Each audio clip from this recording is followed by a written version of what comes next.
Sou mulher e negra, vim do seio da mãe África. Mulher e negra, descendente de Dandara. Se no nosso mundo não é fácil ser mulher e negra, bem mais difícil é. Mas eu não desisto, resisto, eu sou guerreira. Tenho sangue de Dandara correndo em minhas veias. Sou mulher e negra, a mídia não me retrata. Só apareço nas novelas, na cozinha ou como escrava. Dizem que é lá o meu lugar. Mas se este é o papel que a vida quer me empurrar, tenho força e sou guerreira, jogo fora o seu roteiro para um novo destino criar. Porque eu não desisto, mesmo sem contar com a sorte, sou mulher negra guerreira, pulso firme e raiz forte.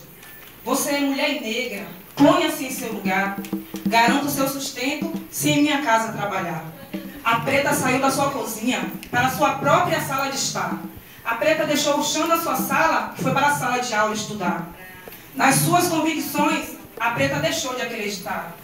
Adquiriu conhecimento para falsos conceitos quebrar. Fortaleceu sua consciência para padrões derrubar. Deixou de ser manobra para opiniões formar. E para as estruturas da casa grande abalar, na formatura da sua filha, a preta também vai estar. De beca e de turbante, sonhos e brilho no olhar, um novo futuro a traçar. Porque eu não desisto, posso ser o que eu quiser. Sou mulher negra guerreira, descendente de Dandara, força, resistência e fé. Porque eu resisto, não aceito o submundo.